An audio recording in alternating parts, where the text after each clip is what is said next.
Alright everybody, today we're continuing with domain and range. So you should have your notes page with you.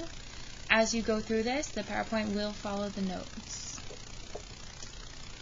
Alright, so just to review, remember your X values are your independent, your input, or your domains. Your Y values are the dependent, your output, and the range. So today we're going to be talking about discrete versus continuous. So we start with discrete. Discrete is a set of data is said to be discrete if the values belonging to the set are distinct and separate, unconnected values. Meaning when you look at a graph, it's just coordinate points. Okay, it is specific to a coordinate X and Y value. They are not connected, right? So it is not a line. It is just a set of points. Also, discrete data is counted. In a graph of a discrete function, only separate, distinct points are plotted. And only these points have meaning to the original problem. Alright, so make sure you fill in your blanks on your notes page. Continuous.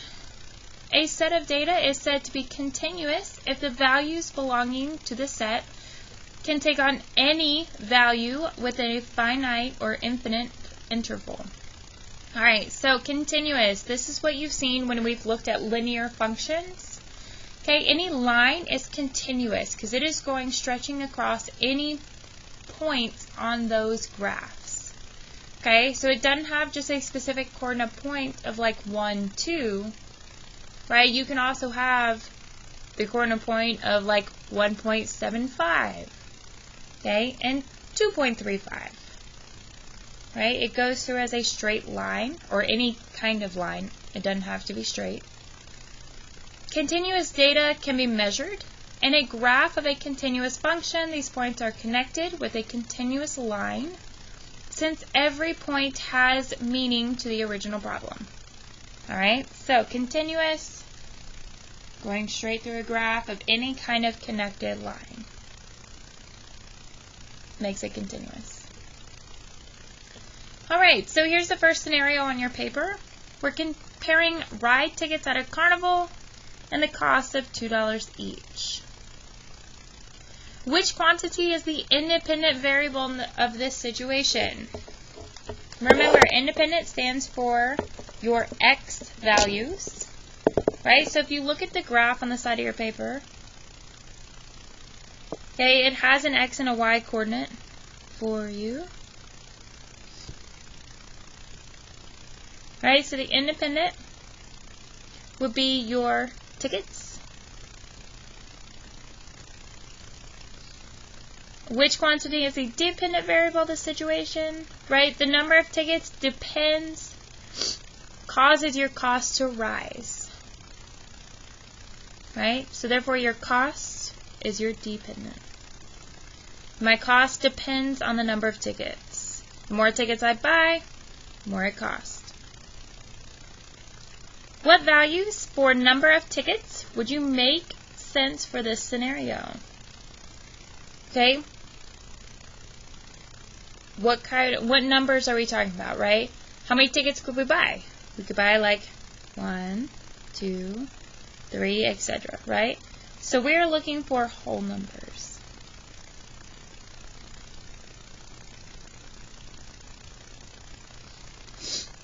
Right? Because I can't buy half of a ticket. That's not really how it works. What values would you expect for the total amount spent? Alright, so if I bought 1 ticket, I'd have to pay $2. If I bought 2 tickets, it cost me $4. 3 tickets, $6, right? So the kind of more of the values I'm expecting, I'm more expecting, right, even numbers because they're counting by 2s. The number of tickets describes the blank of this situation. Right, that kind of matches our first question here. Right, we said our tickets was our independent variable. We know our independent variable is our X value.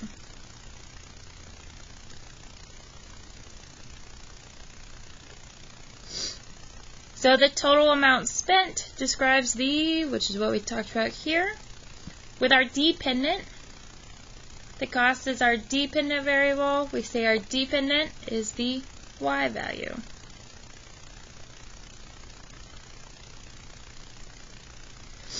Alright, so you have this here for you. So complete the table and the graph of the situation with some reasonable values. Right, so as I go across, like we talked about, if I don't buy any tickets, do we pay any money? No. Ooh. So it'd be 0. If I bought 1 ticket, it would cost me $2. If I bought 2 tickets, I'd pay $4 because they're $2 a piece.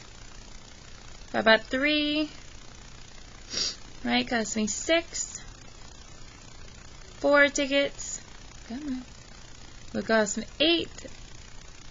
5 tickets would cost $10. So if we graph these, on the graph given to you, I would like you to graph it with me. Okay, 0, 0. 1 ticket costs $2. Why is it being weird? Okay. Oh gosh. Okay, 2 tickets cost $4. 3 tickets cost 6. 4 tickets cost 8. 5 tickets cost, come on, 10. Okay. So, should you connect the points, why or why not? Alright, as we talked about before when we talked about discrete and continuous, if I buy ride tickets, can you buy half of a ticket? Right?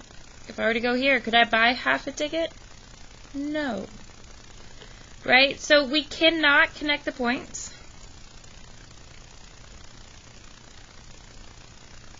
Because we cannot, sorry for the handwriting. We cannot buy half of a ticket. Okay, we can only buy those specific amounts. I can buy one ticket and I pay $2.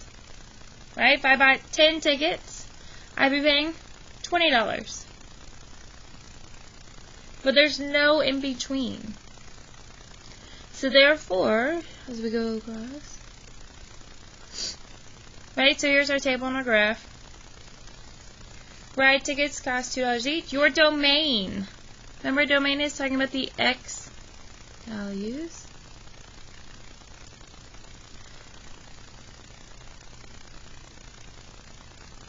Alright, so my domain, looking at the x values, my domain is 0, 1, 2, 3, 4, 5, 10, and 20, which is what's given to me in the table.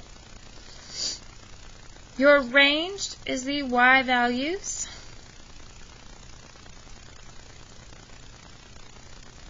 Zero to 4, 10, 20, 40.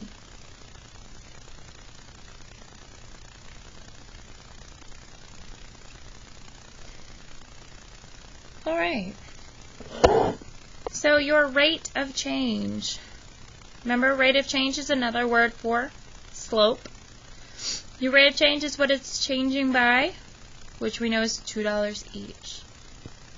So my rate of change is 2. My equation, y equals, remember you start with your slope of 2x. But we notice my y-intercept is where it is crossing at 0. So therefore my equation stays at y equals 2x. Alright, so as we talk about this scenario, because we were given specific points on my graph, and given my scenario of ride tickets at a carnival costing $2 each, this is an example of a graph that is discrete. Okay, discrete because it only has coordinate points. Okay, there's not a line connecting these together. Alright, example number 2. A swimming pool has a volume of 7,500 gallons of water. It is being drained at a rate of 500 gallons per hour. Which quantity is the independent variable? Okay, your independent is going to be your hours versus your dependent variable are the gallons. Why is it writing that?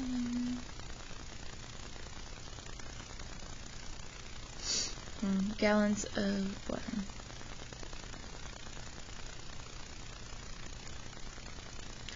What values for the number of hours would make sense for this scenario? Okay, as you think about this number of hours, right? We can have 1 hour, right? You can also have an hour and a half, correct? Which you know is 30 minutes. Okay, you can also have like an hour and 45 minutes, like 1.75. What values would you expect? So technically the hours, can be positive, any positive number.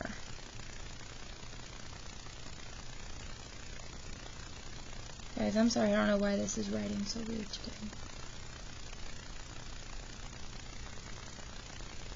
What values would you expect for remaining number of gallons? Right, the same kind of conversation here. Can you have half of a gallon? Yes. Could I have 0.125 of a gallon? Yes, that's possible. Right? So we're kind of looking at any positive number again.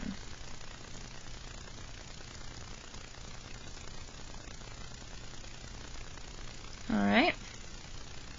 So the number of hours describes like we talked about the independent, so it is our X value. The remaining number of gallons describes the Y value. Alright, so if we complete the table and the graph, the situation, some reasonable values. Right? At 0 hours, the pool has 7,500 gallons, because that's where we started. Right? And it's being drained at a rate of 500 per hour. Alright, so as we start making our table, right, at 1 hour, I'd be down 500, so I'd be at 7,000. At 2 hours, right, be down 6,500. 3 hours would be at 6,000. 4 hours, I'd be at 500. 3 hours, I'd be at 5,000. Okay, so as we graph these coordinate points, I'm starting at 7,500. After 2 hours, I'm at 6,500. 4 hours, we're at 55. Okay, if I continue this, oh, that should have been a 5, not a 3. I'm sorry. 6 would be 5,500. Alright, should you connect the points? So as we discussed before, I could have 1 gallon. I could have 1.5 hours. Okay, so because that is possible for this scenario, we are going to connect. I'm going to attempt to connect these points. Right? So, yes. Because it is reasonable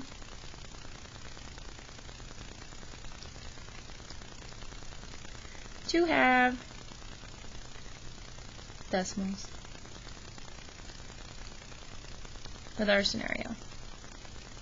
So because we are connecting the points, this is an example of a continuous graph. Right? Because we are connecting our points, we're involving all numbers in between even just our coordinate points that we see. Oh, look, it even gave it to me. Whoops. Your domain, right, your x values here, because it can involve everything with a straight line, your domain, remember your x values, go all the way from here to where the graph stops, which it shows me it stops here at 15. So your domain goes from 0 continuously to 15. Your range values, right, go all the way from 0 to 7,500. Okay, the rate of change. My rate of change, we are draining, at a rate of 500. Because your draining would be a negative 500. Your equation, y equals, I started with 7,500 gallons of water, and we drained at 500 gallons per hour. Okay? Alright, so we looked at two different scenarios. That's where we're wrapping it up. Which situation includes all possible real numbers? Your swimming pool has all real numbers here. Right? Because we can have pieces, we can have small amounts of that water. Okay? We can have 7,432.85. Okay, it's possible to have those random numbers besides our exact coordinate points. Which situation includes only specific points? What are the possible values for x, for y? Right, we talked about our ride tickets only having specific points. Right, I cannot have a negative ticket, therefore it has to be positive whole numbers.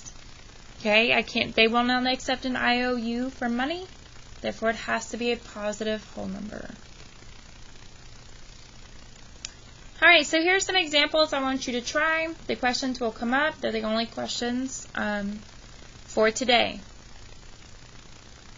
Example 1, number of pages in a book is a discrete variable.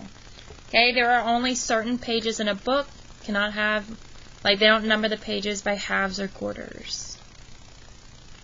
Example 2, the length of a film is a continuous variable. Okay, I can stop at 4 minutes and 15 seconds into a film.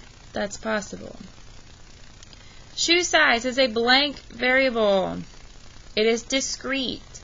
Okay, they don't sell a 5.3825 size shoe.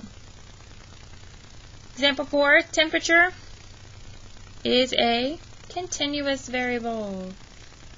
Okay, temperatures do not have to be exactly 95 degrees. Example 5, the number of people in a race is a discrete variable. You do not have pieces of a person. Example 6, time taken to run a race is a continuous variable. Okay, your time continually ticks the clock until you pass the finish line.